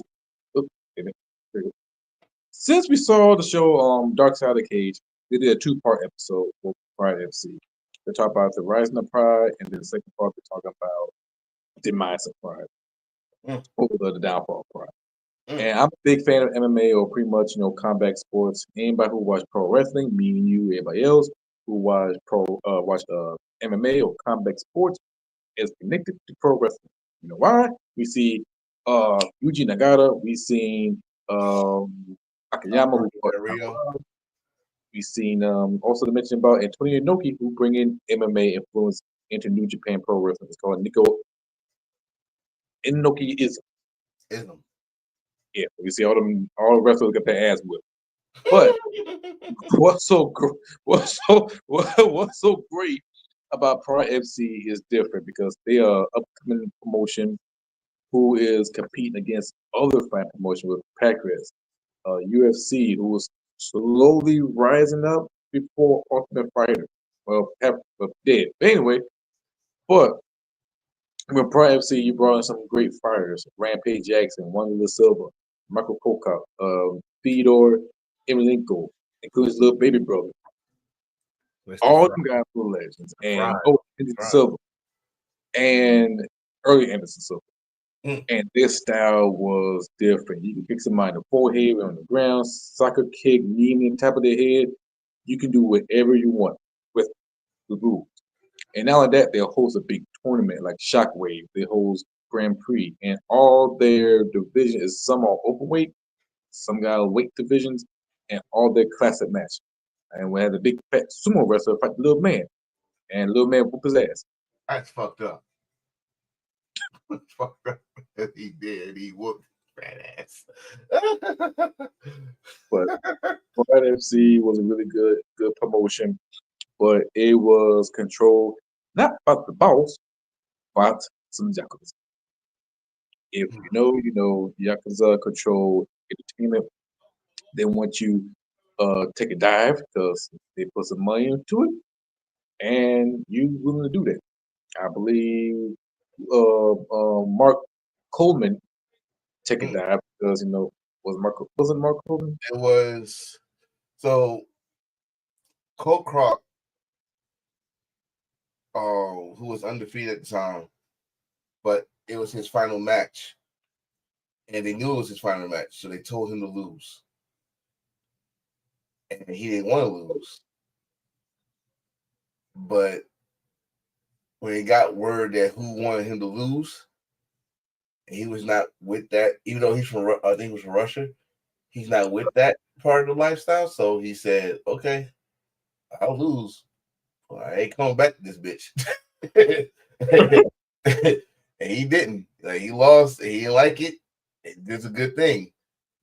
But well, I was shaking my head when you said about UFC. You understand, like, if you're a wrestling fan, you know the bad year in New Japan was 2005, and that was also a bad year for UFC. UFC was dealing with the government for many years, and the government almost came, and we would have no damn UFC around 2006. But Pride took advantage of that shit and said to all the fighters that was in UFC to come over here and give us a show.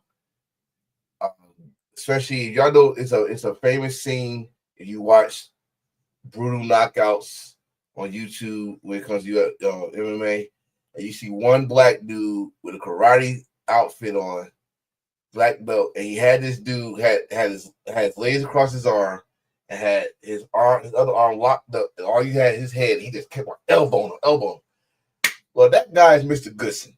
And Mr. Goodson had to go over and face Mr. Fry. Y'all know who Mr. Fry is. Legendary MMA guy. And they had to do that fight, which brought some numbers up. Some of your best UFC guys, like he named, either started in Pride or came from UFC to Pride. And then some people went from Pride to Strike Force before they came back to UFC. With Pride, though, this is why I say Japanese wrestling, Japanese, period. They treat their shit real. They treat it as such, even though like wrestling is pre-paternity, but they still want some strikes. They still want the strikes. If I hit you, I want your jaw over here. All right. You can find any picture And you see Japanese people do this so they can get like bite because they know it's coming. They really know it's coming. So the thing is though that it got deadly to the point that motherfuckers was committing suicide. Life was being threatened, and but no one knew about it. No one knew officially. They probably had an idea, but no one knew officially that Yakuza was in charge of it until a certain situation happened. And then when that shit happened, it fucked up their TV deals, and they had to be just making money off of pay-per-views and live shows.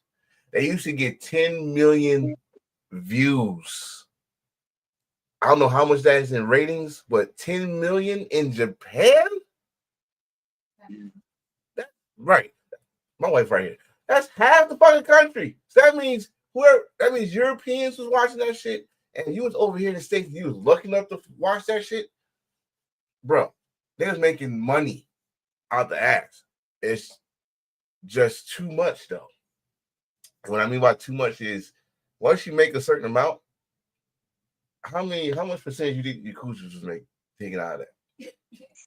So they would take at least 40%, or if they polite enough, 50%. Probably, right? So if they was, let's say they're making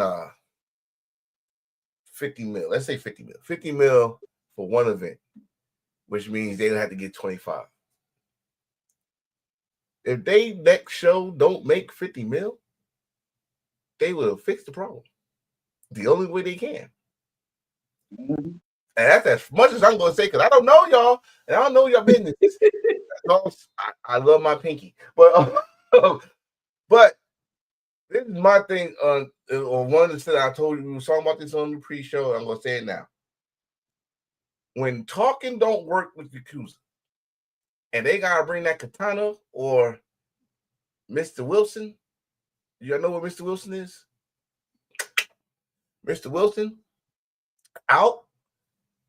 I hope you have all your affairs out. I hope you have all your affairs taken care of, all that stuff. Because that's it. That's what it's supposed to be.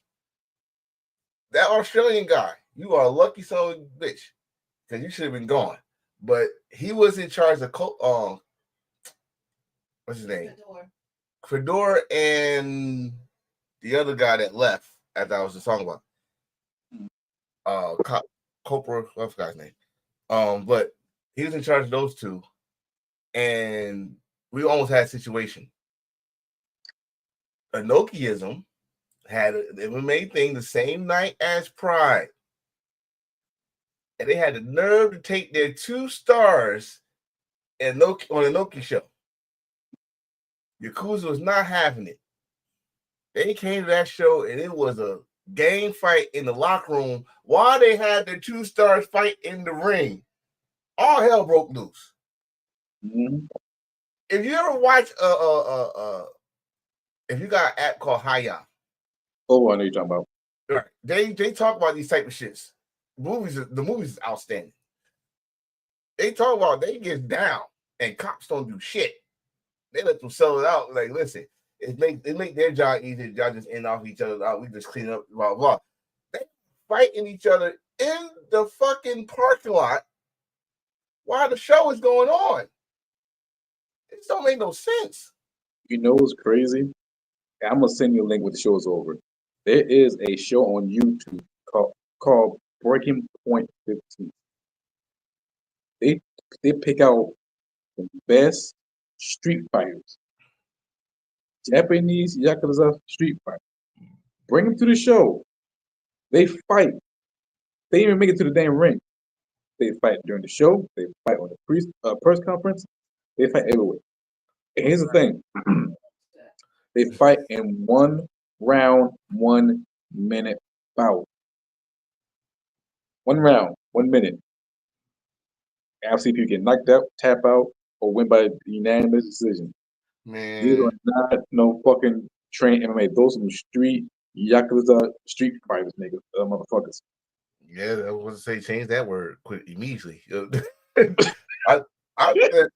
I'm watching this shit now. I told you I was watching this shit I think we watched it twice or three times by mistake, but we still watched it because we was trying to make sure I get all details right. Did this motherfucker say this? Did he really say this?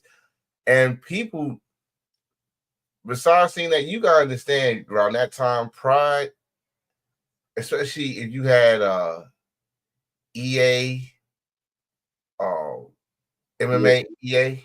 Oh yeah, MMA. Then Yeah, they actually had the Pride rules on that game, and Pride was a whole new, like, if you want to know why people, especially those that are fans of MMA, why we love Rampage Jackson, why we love Wanderlei Silver, why we like Dan Henderson, Henderson, what Iceman, why we love these guys, because when they was over there, they was brutal. They was worse over there. Like, you got knocked out. All right, say you got knocked out on Rampage here. Like, you got knocked out with a right hand with Rampage. In Pride, Rampage knocked you out with a spine buster. Yep. Mm-hmm. A spine buster that we see in wrestling almost every match. Someone doing a spine buster. He knocked somebody out with a spine buster.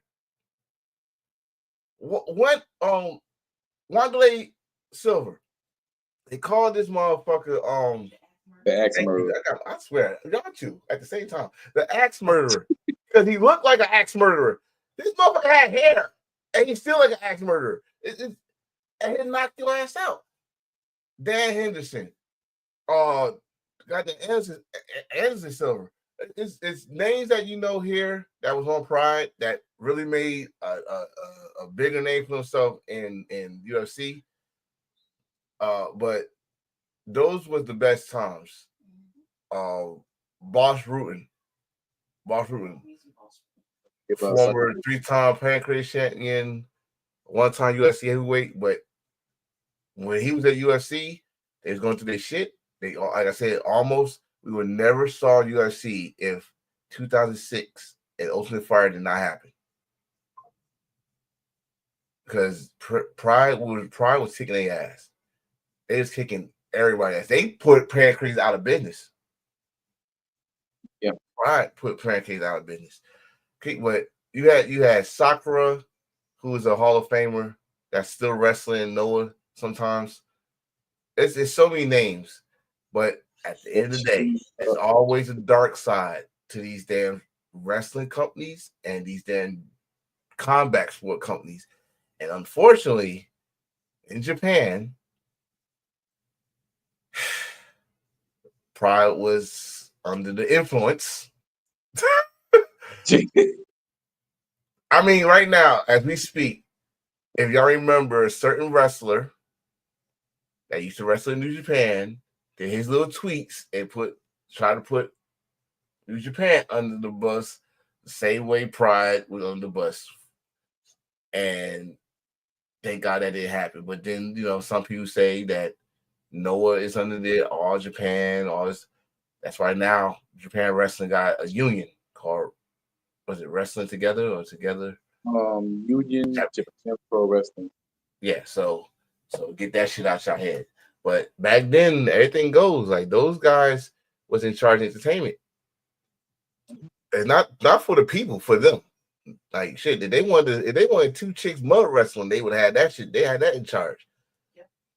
So it was a funny time, but that it helped them. And at the same time, though, it hurt them. Because once that brave reporter that reported it killed Pride. It killed it. So to UFC and I watch my library. I mean, they did try to come back on the guy that owned Pride. He did come back and he had, was it Ryzen? Ryzen was all right. Yeah, Ryzen was all right for a short period of time. But right now, the only thing that reminds me of Pride right now is One. Yes. One FC. Let me tell you something. One FC is better than UFC because they got this grappling submission style and you got Muay Thai. And you see more finishing over there than you see in UFC. Yeah. And the best Oh my God, the championship belt looks so heavy. The thing is, like, it's a guy there that he does Muay Thai and he does regular kickbox for MMA, and he's good at both of them. So he like, listen, we can do freestyle or you want to do Muay Thai? Which one you want to do? He said that shit. Like, which one you want to do? We can do either one. He's like, you think you beat me? We do Muay Thai. All right. He's like oh, you're dead. You're dead. Anybody that's do the knee snap, you're dead, dude. He already showed you what he gonna do. He did that shit. It's like but at the same time, like, we're talking about this shit, but the history or some resemblance of Pride is still out there. You know, like we just said, one that reminds me of Pride. A good UFC match that has like straight up strikes remind me of Pride. I forgot his name. Junior Dos Santos. No, my man that he's a big anime and wrestling fan. He came out as Undertaker. He had the urn and the hat. But one of his matches remind me of Pride. The one that he won the belt back and then he made fun of my man's son. That reminded me of Pride. Hell, some Japanese wrestling remind me of Pride. Like, it's still there. Like, it's like saying when you see a hardcore match in wrestling, it reminds you of ECW. Mm-hmm. That's how Pride was. And I wish Pride was still around.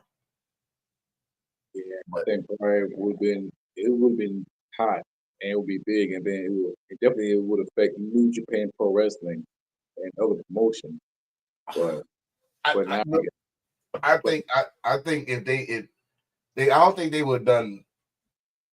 I don't think they would have came to wrestling unless they're tired. Like how Ken Shamrock was, like Tank Abbott was. They was tired doing the real thing, so they said, "Fuck it, I'm still tough as hell, but I won't get paid for this here." So unless they do that, because when they did that, the funniest shit, the first black champion in New Japan is Bob Sapp. Yeah. Think about that for a minute. Let that resonate for you. Bob Sapp was Shaq over there in Japan.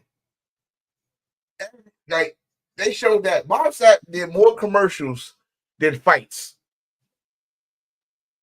Bob Sapp. Mr. Fry. I don't call him by his first name because that motherfucker had the meanest Tom Selleck mustache in the history of mustaches, and beat your ass. And I never ever call him Don. I call him Mr. Fry. Mr. Fry. Did you see what he did to Najima, the wrestler with the blonde hair? That man eyes. All right, I'm about to sound a little bit racist right now. So excuse me. That will squint it up a little bit. Japanese, their eyes is already half closed. He beat that man till his eyes were shut. All he did was just do bang, bang. I mean, that was probably the greatest Pride fight, even though it was the shortest. Greatest Pride fight ever. They met in the middle of the ring.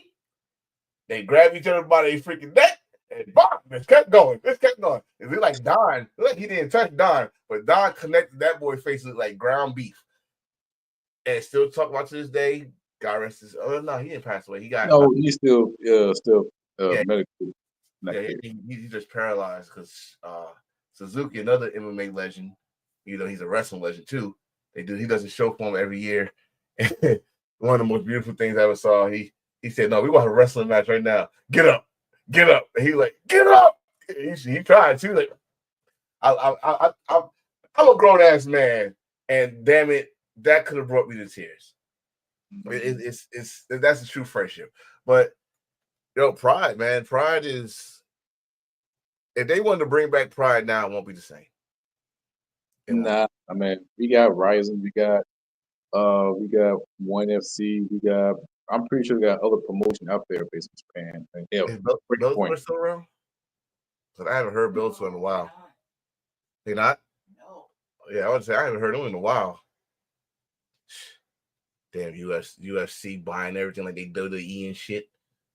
Pissing me off. I know. But this before they was part of TKO. They was doing Vince McMahon shit. They brought Strike Force and put the Pride titles together. Like, yo, this is bullshit. Oh my! And we forgot we even mentioned that Dana White is a piece of shit, man. Love him, but he's a piece of shit. Yeah. Why is he shit?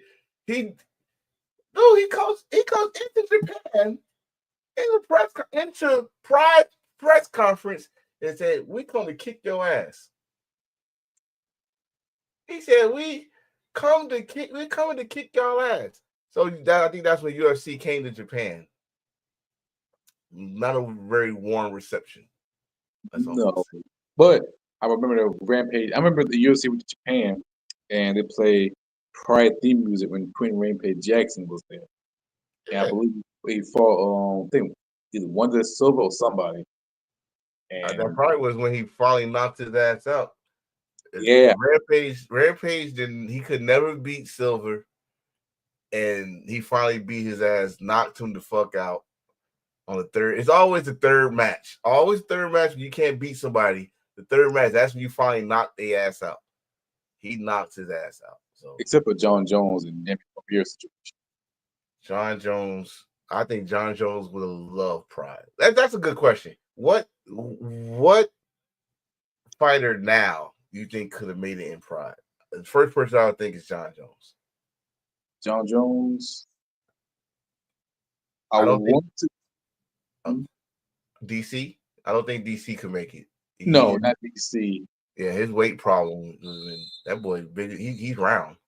He's round. Not body shaming you, but you are. Clay Guida. Nate Diaz. Shit, Nick. No, Nate.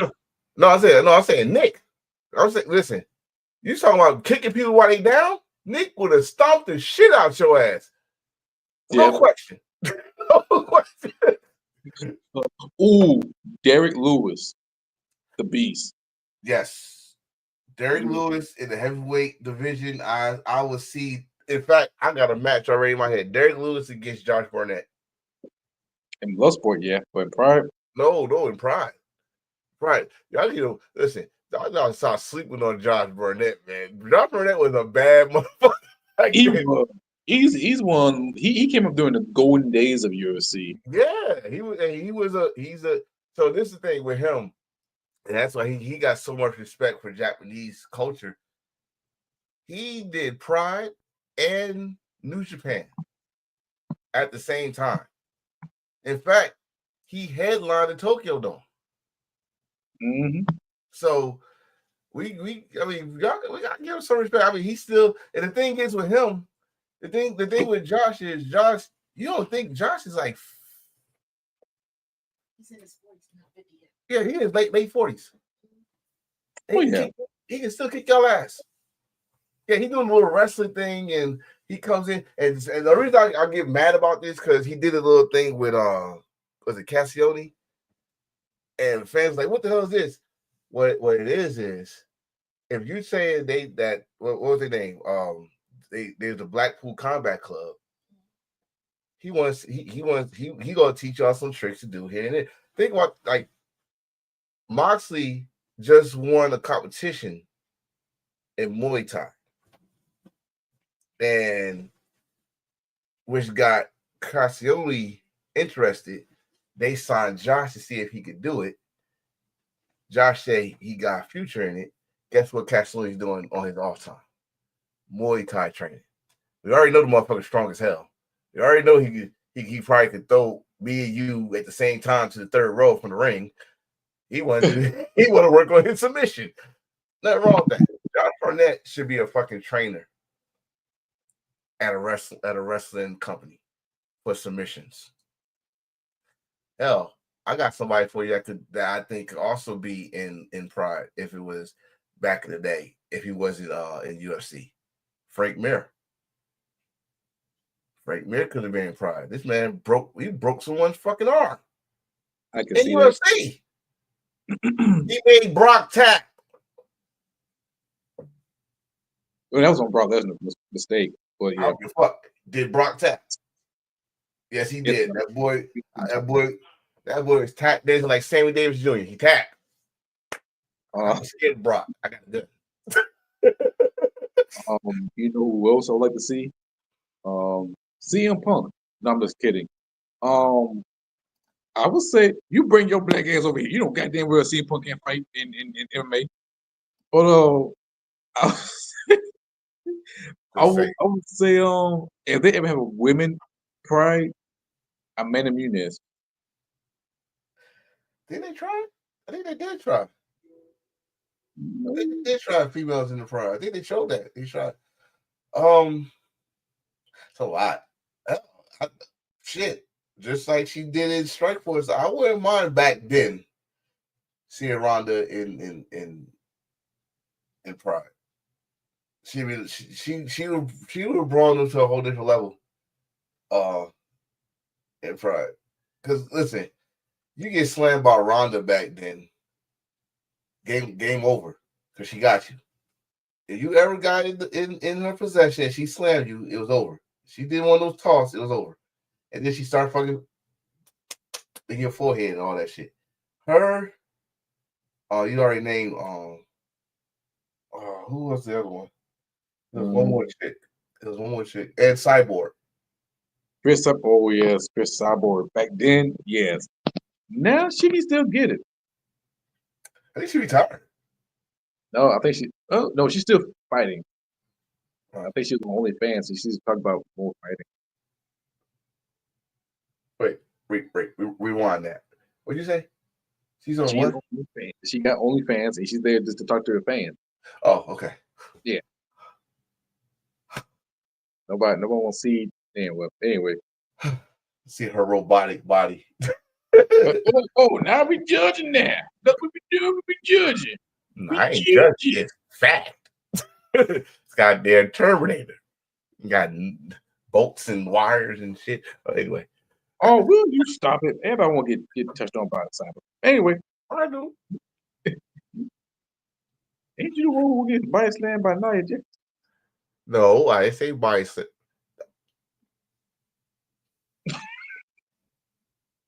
I ain't say body slam. I know that.